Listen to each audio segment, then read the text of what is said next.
Hello everyone, it is a chilly evening here in Jolong. It's about 0 degrees Celsius, but it's up in the mountains, so it's not like humid cold. It's not cute. It's not terrible, but like, not loving it.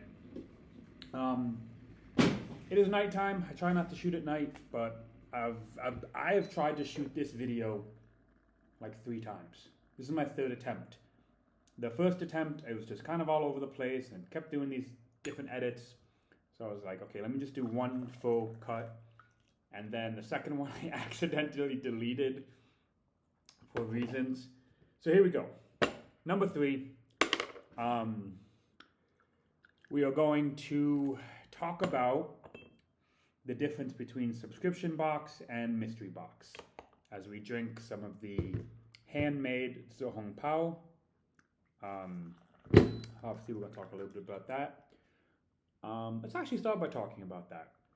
So this is Zhehong Pao. Zhehong Pao is a Yanxia cultivar. This is from Wuishan.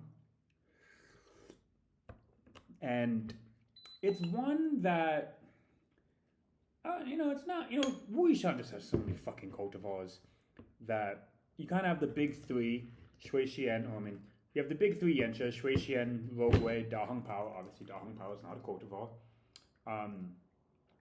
And then you have the slightly minor ones. You have the Qilans, the Qidans, the Bailei Shangs you come across fairly often. And then you have like the ones below that. And then you just have a ton below that. So Zhehong Pao is one I've seen on a few other shops, so it's not completely rare, but also not very common. It's good though, it's one of my favorites. This one is handmade, and I can believe, they said it was handmade, and I believe it because it's very, very clean. And this is something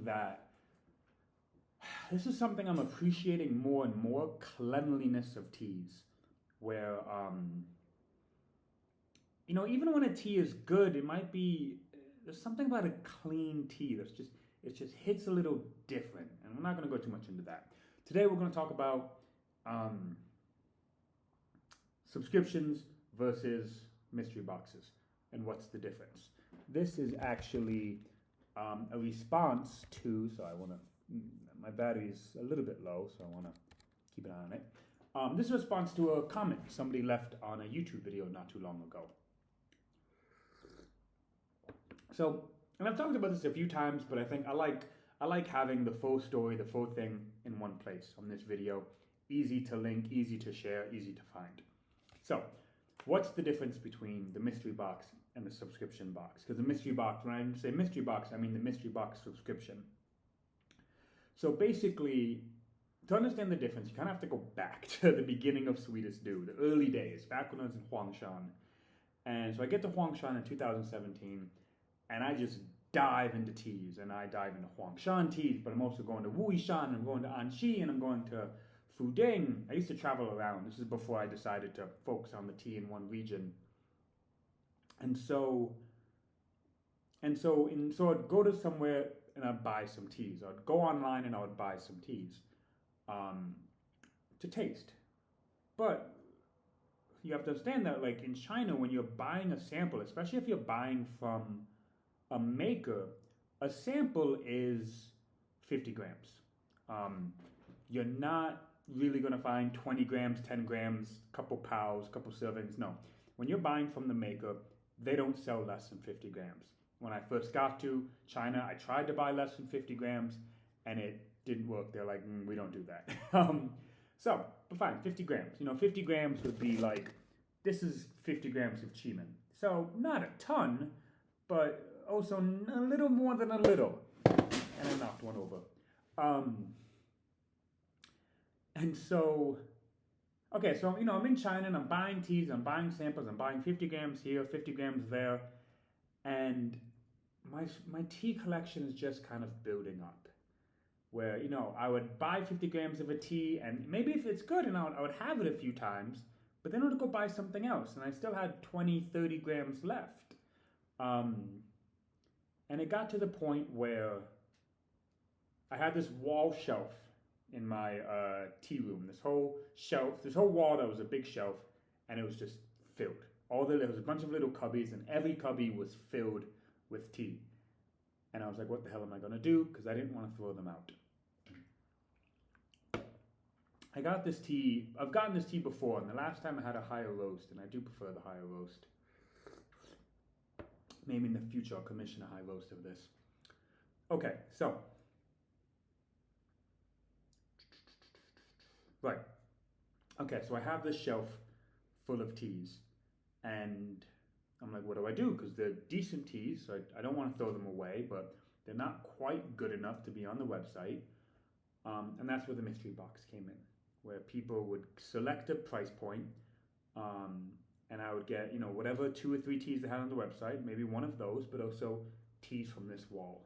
And it was a good way to get these teas drank, because they were good teas, and I didn't want to throw them out. So it was a win-win situation. People got to try some cool teas, and I got to make some space.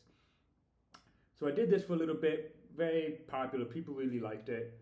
And then at some point I said, okay, let's turn this to a subscription. It's people like subscriptions, let's have a subscription option.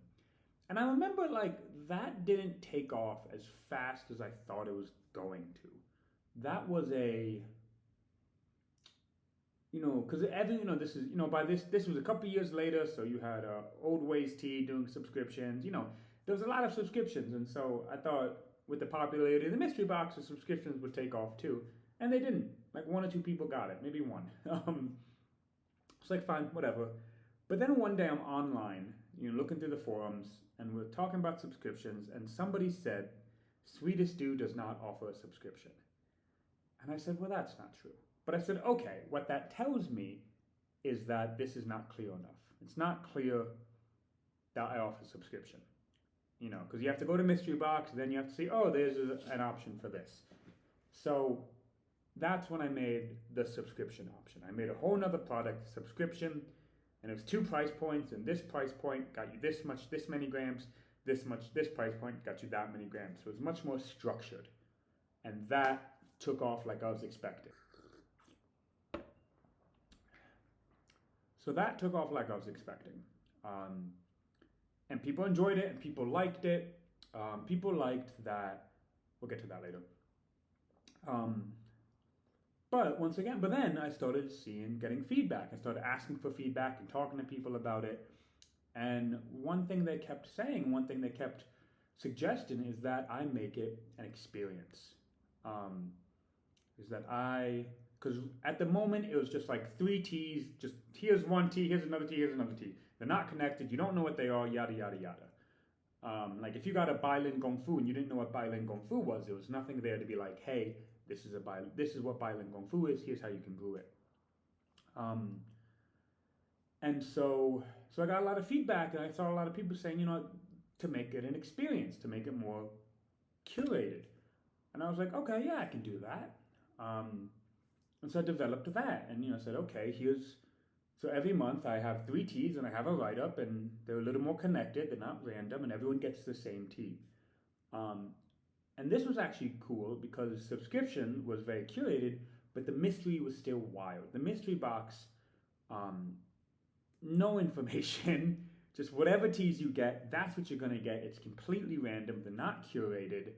You're going to get a white tea, you're going to get a green tea, you're going to get an oolong, and they're not going to be connected whatsoever. There's going to be no information on them. And it's going to be a Wild West, because some people did say they liked that. And so I liked that this made these 2 things a little more clear. Once again, it's a little more separate, and you could really choose which one is better for you. So yeah, that is the main difference. The subscription is curated, it's organized, there's a little more information, there's a more detailed gram amount. The mystery box is completely random.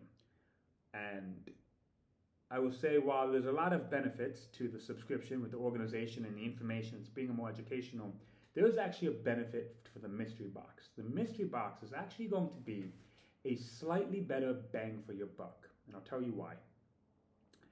So I create these mystery boxes. Someone says, okay, I want a $50 mystery box. So I have to put together a box that's worth $50. And obviously I'll go a little bit over. And both of them you're going to get a good bang for your buck. good deal. But it's almost a little stressful for me, especially once you get into the higher price points, because it's like I want when they open the box that they just know, oh, this is a good box. I got my money's worth, you know. But that can be a little bit tricky because to really understand you getting your money's worth, you have to know the price points of teas, which is fine if a tea is on the website, but some of these teas are not on the website. Some of these teas are not on the website because they're too expensive. I have a going out in mystery boxes in this round is an Old Tree Dabai Silver Needle. It's a delicious tea. It's an expensive tea, and one of the reasons it's not on the website, and I might change it, is that it's a little expensive, and I'm like, I don't know, it might be a little expensive, and I don't know if you're quite getting the bang for your buck on that one. And so that's the tricky part of this. And in fact, I remember one time a person on Reddit, they'd gotten the mystery box, and I woke up, and there's a funny story about this later. I woke up and I took to 2 messages on Reddit. The first message was, hey, I got the mystery box. There's only like 6 teas in here. And they had gotten a fairly expensive mystery box, at least 50 to 100. I think it was like 50 or 100, somewhere in there. I think 100. And they were like, hey, there's only 6 teas in here. And they were nice about it, but you could kind of be like, you could kind of feel that like, you know, I paid $100 for this. And then right after that, a few minutes later, they had sent another message that said, oh, okay, these are high-end teas. Where I think they had looked at the website and they had looked at the prices on the website to see how much they had gotten, and they'd realized, oh no, these are 6, you know, one of these teas is $20, $30. So yeah. So it's a tricky thing. It's a tricky thing for me where I have to balance me knowing they're getting those money's worth, but also having the person who gets it really feel like they're getting their money's worth. So because of that, I do tend to be a little more generous. And what I'll sometimes do is I'll make a box, and then I'll just throw in that one extra tea. I say, okay, I have 3 teas here. They got a $50 box. This one's $20, and I have 3 teas here. They're all worth $20. But let me throw in a $10 Cheeman. Let me throw in a stamp. Let me throw in this. Just to give that little extra, oh yeah. And so yeah, so the mystery box, because of that, are a slightly better bang for your buck. You're getting slightly more tea, but it is random and there's no information. So yeah, so that's the main difference. There is something that's going to be changing coming up. So as this develops, as these mystery box develop, and I'm filling more and more orders, at the moment, your boxes get sent out on different days. They get sent out on the anniversary of the day you ordered it. So if you ordered one on December 5th, you're going to get one on, I'm going to pack one up on December 5th, and then the next time you'll be charged, and the next time you'll get another order will be 2 months later, February 5th. And the reason I do 2 months is that, first of all, it's a little easier on the wallet. You don't have to worry about these monthly charges. But also, the 2 months is really for me. It really gives me time to really search for good teas, really find something good, take a break in some cases. You know, I spend a week getting everything ready, and then I can kind of take a month to relax and really find teas. And I don't have this pressure to like make next month's box, which will eventually lead to me putting subpar teas in there. I can really create good boxes. So yeah, so at the moment, if you order on December 5th, it's December 5th, February 5th, April 5th, March, April, February, March, April, yeah, good. If it's the 31st, December 31st, February 31st, April 31st, right?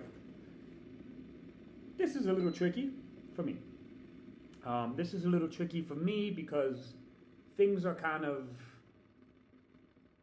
coming and going. It's a little bit tricky for me. It'd be easier for me if everything went on the same day. You know, I can just, the day's coming up and I say, okay, I have this many subscriptions. I have these. I have to pack these many ounces. I have a list. And on top of that, but there's also going to be benefits for you guys coming up. First of all, I think it's going to be cool if everyone got the teas on the same days. You guys could talk about it. I could set something up in the Discord or the website or something. I could set up a page where you chat about it. But the other thing is that this summer I am leaving Fuding, and I am most likely. It looks like I'm going back to Suzhou, and that's mostly for non-tea reasons. Well, not immediately tea. I'm doing some long-term thinking on going back to Suzhou. Also, anyway, non-tea reasons mostly. So this has some benefits. Financially, I'll be getting paid more at the new job, so more. I can more easily buy teas, especially yenchas, which are pricey. But this also means that I won't be. First of all, I'll be more busy because I'll be working a full day instead of a few hours each day, and weekends are really the only time I can go find tea. It's not like I can go to a tea shop on a Tuesday and try 3 teas, because especially in the green tea region, they don't really have shops. Like, makers don't have shops. Makers get the teas and they really want them gone. They want those teas sold. When you see a green tea shop, generally it's a bigger company, as opposed to like Wuishan, Feng Oolong regions and white tea regions where makers have shops and they sell their own teas in a storefront.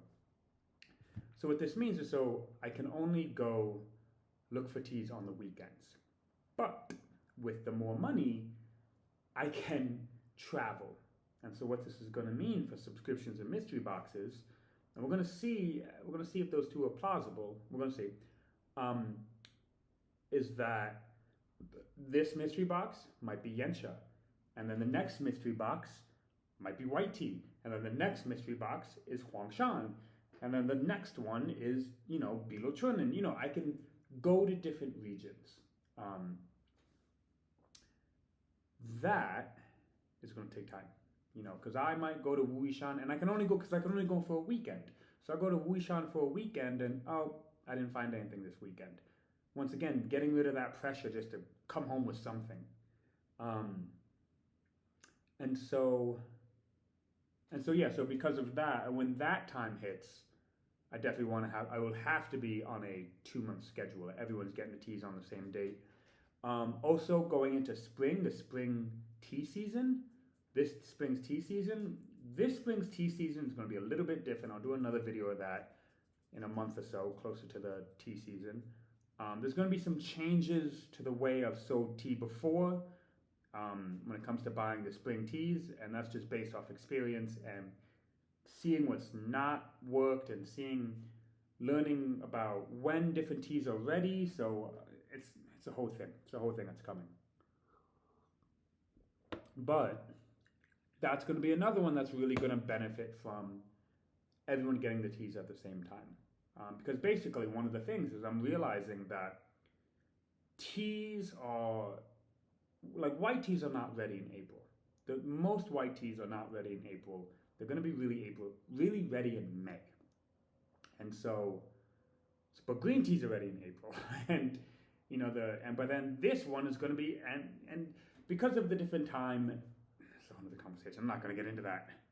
Point is, starting probably in the next round of subscriptions, everyone's going to be built together at the end. I have to figure out when that's going to be. Probably everyone's going to be billed at the same time. I'll pack everything else up at the same time. So that's that. So yeah, there's a lot. That was a lot. But, this thing is a lot. And this thing is growing and changing, and I'm experimenting, and I'm really finding what works and what doesn't. And feedback. So much of this has been from feedback. Anytime somebody cancels subscription, I always send them an email, and I was like, hey, like, what can I do better? I'm getting more confident in it, but I'm not 100% confident, and I would love to, with anything, I'd love to know, hey, you could do this, try this could be better, I didn't like this. very, very open to feedback. So yeah, so that's that. I'm glad I finally finished this video. Hopefully I don't delete it. And yeah, all right. Thank you, everyone. I appreciate all of you. Bye.